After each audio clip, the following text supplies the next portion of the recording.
Bismillahirrahmanirrahim.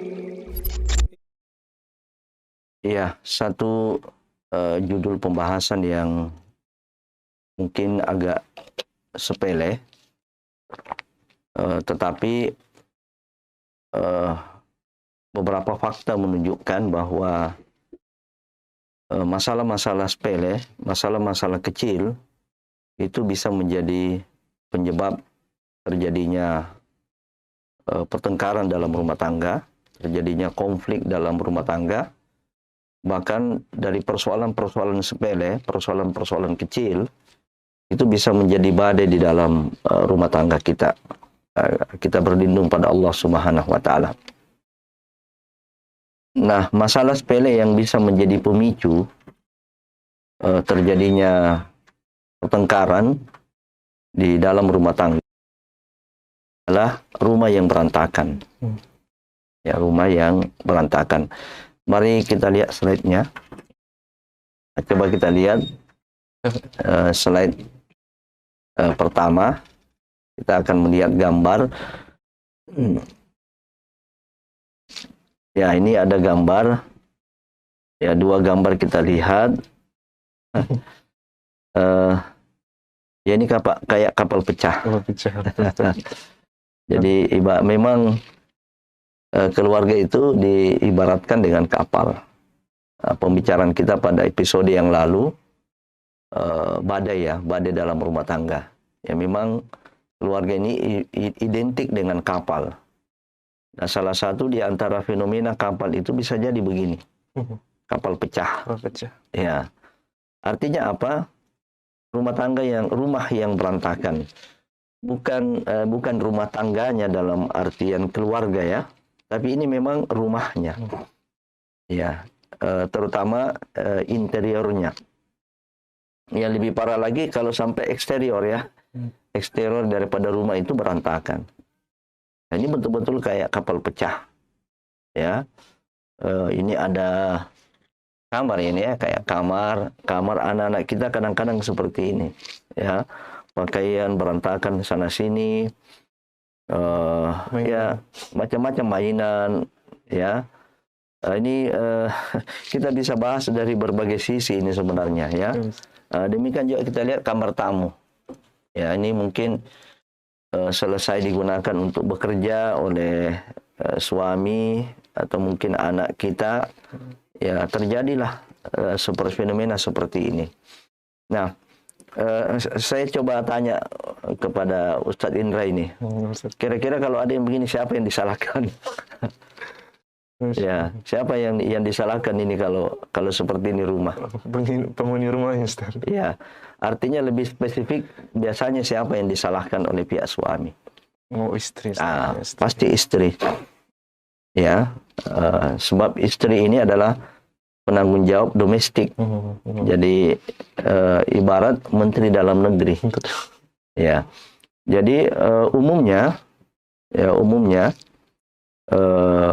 budaya kita di Indonesia ini, bahkan budaya Melayu, bahwa penanggung jawab domestik dan semua dia mempertanggungjawabkan masalah-masalah internal rumah itu adalah istri.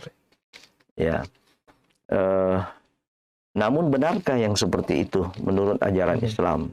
Ya, benarkah bahwa penanggung jawab secara keseluruhan internal rumah tangga itu adalah istri? Sebentar kita akan jawab. Tetapi yang jelas dari fenomena seperti ini bisa menjadi pemicu terjadinya pertengkaran. Diawali oleh suami ketika pulang dari kantor, ketika pulang dari tempat kerja. Mana tadi anunya? Ya. Ya, tunjuk-tunjuknya ya. Ketika pulang dari tempat tugas, kemudian menjumpai hal yang seperti ini akan memicu kemarahan. Ini akan memicu kemarahan daripada suami. Dan memang umumnya yang dipersalahkan adalah istri. Ya, kenapa bisa seperti ini? Ya, dan akan bertambah parah kalau suami itu pulang dalam keadaan membawa masalah. Betul, Ustaz. Itu akan tambah parah lagi. Ya, nanti istrinya akan jawab bahwa tangan saya ini hanya dua, Pak. Ya, pasti akan dia jawabnya ya, tangan saya hanya dua. Ya, saya sejak pagi sudah di sumur, sudah mencuci, kemudian saya sudah memasak, malah saya mengantar anak-anak ke sekolah, ya. Waktu saya hanya 24 jam. Macam-macam lah ya. Jawaban daripada istri menunjukkan pembelaan. Ya, seseorang memang yang diserang itu cenderung akan melakukan pembelaan. Nah, ketika terjadi pembelaan lalu kemudian berbalas, ya, dia balas lagi, disitulah mulai terjadi pertengkaran. Dan boleh jadi, ini juga berdasarkan survei ya, seperti yang host tadi sampaikan, ini tidak sedikit di antara keluarga yang membuat badai sampai betul-betul kapalnya pecah, bukan lagi kapal dalam artian fisiknya kapal itu, rumah tangga dalam artian rumahnya, tapi memang rumah tangga itu bisa pecah. Berawal dari pecahnya rumah internal ini, rumah dalam artian fisik. Ya, saya kira seperti itu. Karena itu jangan sampai masalah-masalah sepele yang sebenarnya bisa diatasi itu menjadi pemicu terjadinya pertengkaran dalam rumah tangga atau pemicu untuk mengundang datangnya badai di dalam rumah tangga. Ya. Insya Allah. Jadi bukan hanya dalam tanda kutip rumah tangganya, Ustaz, tapi memang dalam secara fisik rumahnya yang berat. Jadi ini bisa berawal dari rumah tangga dalam artian fisik, itu bisa berakibat kepada rumah tangga dalam artian psikologis atau sosial, yaitu keluarga itu sendiri. Ya. Sepele tapi Masya Allah. Iya, sepele tapi bisa berakibat fatal di dalam rumah tangga apabila kita tidak bisa mengantisipasi hal-hal yang seperti ini. Mungkin kita bahas apa yang menyebabkan poin-poinnya. Betul ya. Mari kita lihat apa penyebab. Ya, sebab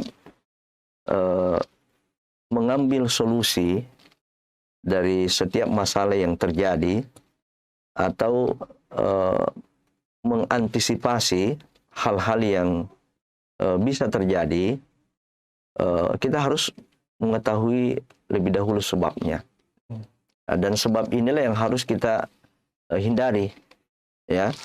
Kita harus hindari sebab inilah yang menjadi pemicu, ya, pemicu terjadinya tadi rumah yang berantakan itu. Ya, coba kita lihat ada empat. Ya, nanti kita lihat, coba kita bahas satu persatu, coba kita lihat. Jadi pembagian peran yang tidak adil. Apa yang dimaksud dengan pembagian peran yang tidak adil? Beberapa anggota rumah tangga yang boleh jadi di dalam rumah tangga itu bukan hanya suami istri, sudah ada anak, dan anaknya itu juga sudah bisa diberikan peran. Itu tidak diperankan.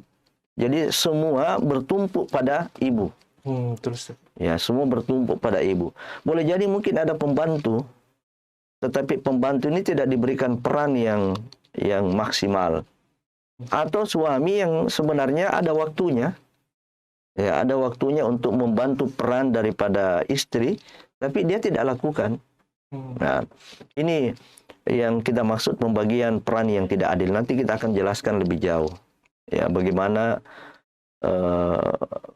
pembagian peran yang adil, yang seimbang itu. Yang kedua adalah rasa malas. Ya, ini tidak mustahil. Rasa malas dari seorang istri, ya, malas dari seorang suami, ini juga menjadi penyebab. Jadi sudah ada mungkin pembagian peran-peran, tetapi ada kelalaian, ada kemalasan. Yang ketiga adalah rendahnya kesadaran. Ya, yang kita maksud nanti rendah kesadaran di sini, kesadaran ketertiban, kebersihan, keindahan. Ya, karena rumah yang berantakan itu adalah rumah yang tidak teratur. Rumah yang tidak tertib. Ya, rumah yang penghuninya tidak menghargai, tidak menyadari yang namanya estetika. Jadi ada yang sampai membiarkan yang begitu. Bukan hanya marah, tapi dia larut.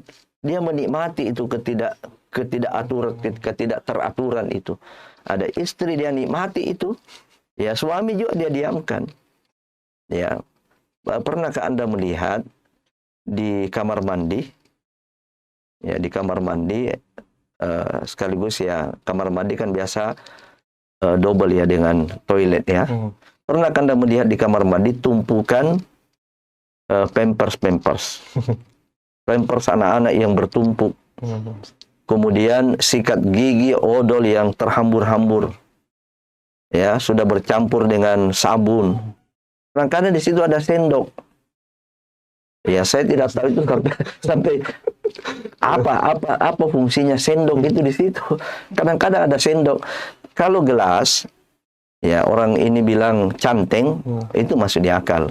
Ya, masih bisa mungkin menjadi alternatif dari timba. Karena tidak ada timba ya pakai canteng ya. Pakai gelas. Ya. Tetapi ini kok sendok. Sendok itu mau di apa itu sendok? Nah, ini rendahnya dan suami juga tidak, dia enjoy saja. Ada suami yang enjoy sehingga suami istri menikmati itu kapal pecah itu ya. Saya tidak tahu gimana ya kalau ada yang seperti itu, dan ada itu. Ada yang seperti itu ya.